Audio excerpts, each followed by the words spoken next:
Hello प्यारे दोस्तों, कैसे हैं आप लोग। आशा करते हैं अच्छे होंगे।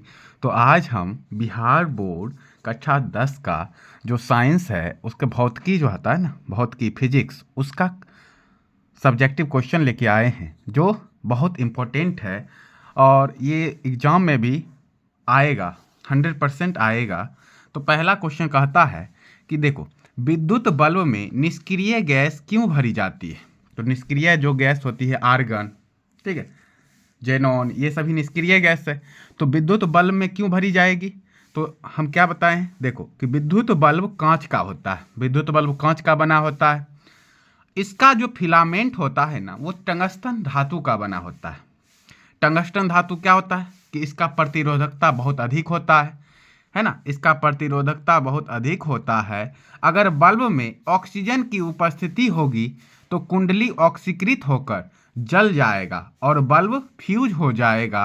और यही कारण है कि विद्युत बल्ब में निष्क्रिय गैस भर दी जाती है। यानी कि हम क्या बताएं कि बल्ब जो है कांच का बना होता है और उसमें जो फिलामेंट होता है उसका किसका होता है, टंगस्टन धातु का होता है। ऑब्जेक्टिव में भी क्वेश्चन आता है कि बल्ब का फिलामेंट किस धातु का बना होता है, टंगस्टन का। अब टंगस्टन का प्रतिरोधक बहुत अधिक होता है। अब ये जब क्या होगा, ऑक्सीजन से संपर्क में आता है ना, तो ये टूट जाता है। तो इसी कारण से पंप के माध्यम से बल्ब से क्या ऑक्सीजन को बाहर निकाल लिया जाता है और निष्क्रिय गैस भर दी जाती है, जिसके कारण वो जो बल्ब होता है ज़्यादा दिन तक टिकाऊ रहता है, जलते रहता है, ठीक रहता है। फिर दूसरा क्वेश्चन कह रहा है कि अवतल दर्पण के दो उपयोगों को लिखे। दो उपयोग बोले, तीन उपयोग बोले, चार उपयोग बोले, जितना बोले उतना लिख लीजिएगा। तो हम यहाँ पर देखें, क्वेश्चन कह रहा है दो उपयोग, तो हम बताए हैं क्या कि अवतल दर्पण के दो उपयोग निम्नलिखित हैं। जैसे हम लिखें वैसे लिखिएगा, सेम टू सेम, एग्जाम में एक नंबर नहीं कटेगा।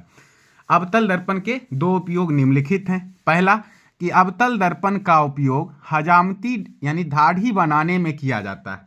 अब देखो, अवतल दर्पण होता क्या है। अवतल दर्पण जिसका परावर्तक सतह क्या होता है, धंसा हुआ होता है, उसको बोलते हैं अवतल दर्पण। जिसका परावर्तक सतह अंदर की ओर धंसा होता है ना, और अवतल दर्पण पर जो रखा वस्तु होता है उसका प्रतिबिंब बड़ा बनता है, सीधा बनता है। समझ गए। तो पहला उपयोग कहाँ करेंगे, अवतल दर्पण का उपयोग हजामत यानी दाढ़ी बनाने में करेंगे। दूसरा, अवतल दर्पण का उपयोग कान, नाक, गला, इसकी जांच के लिए जो डॉक्टर होते हैं वो प्रयोग करते हैं अवतल दर्पण का। अगर तीसरा बोलेगा तो तीसरा, गाड़ी के हेडलाइट में भी अवतल दर्पण का यूज होता है। और गाड़ी के हेडलाइट, उसके बाद सोलर कुकर हो गया, उसमें भी अवतल दर्पण का उपयोग करेंगे। फिर तीसरा क्वेश्चन है, आकाश का रंग नीला किस घटना का परिणाम है। तो देखो, आकाश का रंग नीला प्रकाश परिकिरणन के कारण दिखाई देता है। जब सूर्य का प्रकाश वायुमंडल से होकर गुजरता है तो वायुमंडल में उपस्थित छोटे छोटे जो धूलकण होते हैं, नीले रंग का परिकिरणन जो होते हैं अन्य रंगों की अपेक्षा सबसे अधिक होती है, अन्य रंगों की अपेक्षा सबसे अधिक होती है। और यही कारण होता है कि नीला रंग जो है ना वायुमंडल में फैल जाता है। इसी कारण से वायुमंडल या जो आकाश है वो कैसा दिखाई देगा, नीला दिखाई देता है। तो हम बता देंगे, क्या सिंपल बोलेंगे कि वायुमंडल में क्या है, नीला प्रकाश इसलिए ज़्यादा दिखाई, या आकाश नीला इसलिए दिखाई पड़ता है क्योंकि जो प्रकाश की किरण है, सूर्य की प्रकाश, वो वायुमंडल से होकर जब गुजरती है तो वायुमंडल में मौजूद छोटे छोटे जो धूलकण हैं उसमें क्या होते हैं, नीले रंग का परिकिरणन होता है, जिसके कारण पूरे वायुमंडल में नीला रंग फैल जाता है। इसी के कारण वायुमंडल या आकाश नीला दिखाई पड़ता है। फिर चौथा क्वेश्चन है कि प्रत्यावर्ती धारा एवं दिष्ट धारा में अंतर स्पष्ट करें। प्रत्यावर्ती धारा समझते हैं और दिष्ट धारा, तो इसमें अंतर बोल रहा है कि अंतर क्या होगा।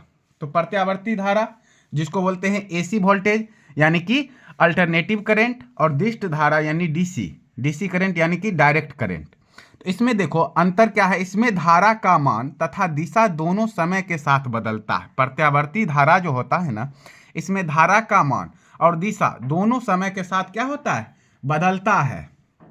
और वहीं दिष्ट धारा में इसमें धारा का मान बदलता है लेकिन दिशा का मान नहीं बदलता है। समझ गए। तो ये बोलेंगे कि इसमें धारा दिशा दोनों बदलता है प्रत्यावर्ती में, और दिष्ट धारा में कि धारा और दिशा नहीं बदलता। धारा बदलता है लेकिन दिशा नहीं बदलता। फिर इसमें आ जाएंगे प्रत्यावर्ती धारा हम, कि इसे आसानी से उत्पन्न किया जा सकता है।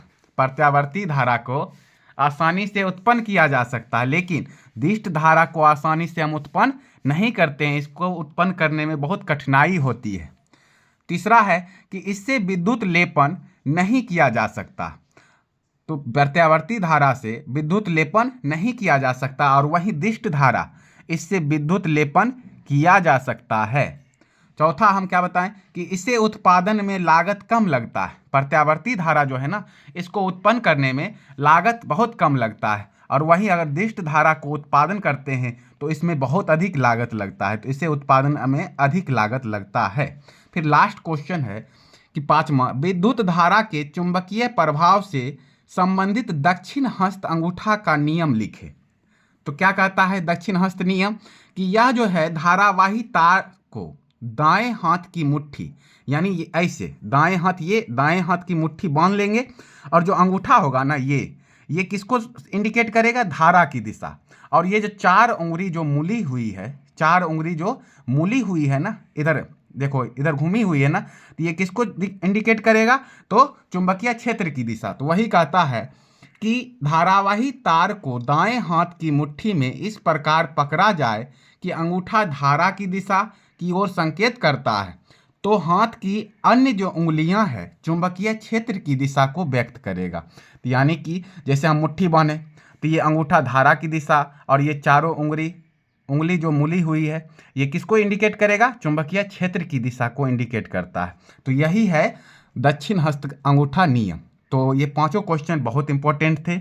आशा करते हैं आपको समझ में आया होगा, और आप लोग इसे नोट करते जाइए स्क्रीनशॉट लेके, और एग्ज़ाम में अच्छे से लिख के आइएगा। 100% राइटिंग ठीक से लिखिएगा, राइटिंग पर भी नंबर मिलता है। ठीक है, वीडियो अच्छा लगा हो तो लाइक करें, कमेंट करें और सब्सक्राइब जरूर करें। धन्यवाद।